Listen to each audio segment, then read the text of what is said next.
வாழ்க்கையில நிறைய தடைகள் வந்தா அது எல்லாம் எதற்காக வந்ததுன்னு புரிஞ்சுக்கணும். நம்மளை உறுதியானவரை ஆக்கிறதுக்காக, சக்தி வாய்ந்தவர்களாக ஆக்கிறதுக்காக தான் வருது. இந்த உலகத்துல, இந்த வரலாற்றுல இந்தியால உருவான அரசர்களை பாருங்க. சந்திரகுப்து மௌரியர்ல இருந்து பிருத்விராஜ் சௌஹான் வர அவங்களுடைய வாழ்க்கை கதைகளை படியுங்க.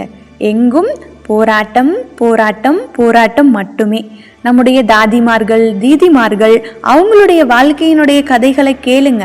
அவர்களுடைய வாழ்க்கையுமே போராட்டமே போராட்டம். அவ்வளவு சக்தி வாய்ந்த நிலை எளிதாக கிடைத்தது கிடையாது. யாரோ ஒரு முறை ஒரு படம் அனுப்பியிருந்தாங்க. ஒரு மான் அதற்கு அம்பு பட்டதுனால கீழே விழுந்து கிடக்கு. அதே போல இன்னொரு படம், பல அம்புகள் குத்தப்பட்டிருந்தோம், நிமிர்ந்து நின்றுச்சுக்குது அந்த மான். அதுதான் யோகியினுடைய நிலை. இந்த உலகம் எது வேணாலும் செய்யட்டும், எது வேணாலும் சொல்லட்டும், எத்தனை துயரம் வேதனை கொடுத்தாலும் கூட அதற்கும் மேலாக நிமிர்ந்து நிற்கணும். அவங்க தான் யோகி.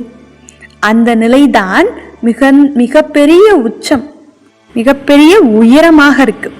யோகத்துல, பவித்திரத்துல மிக பெரிய விஷயம் இருக்கு. வெறும் பிரம்மச்சரியம் மட்டும் கிடையாது, புலன்களை முழுமையாக கட்டுப்படுத்தி கொள்வதே ஆகும்.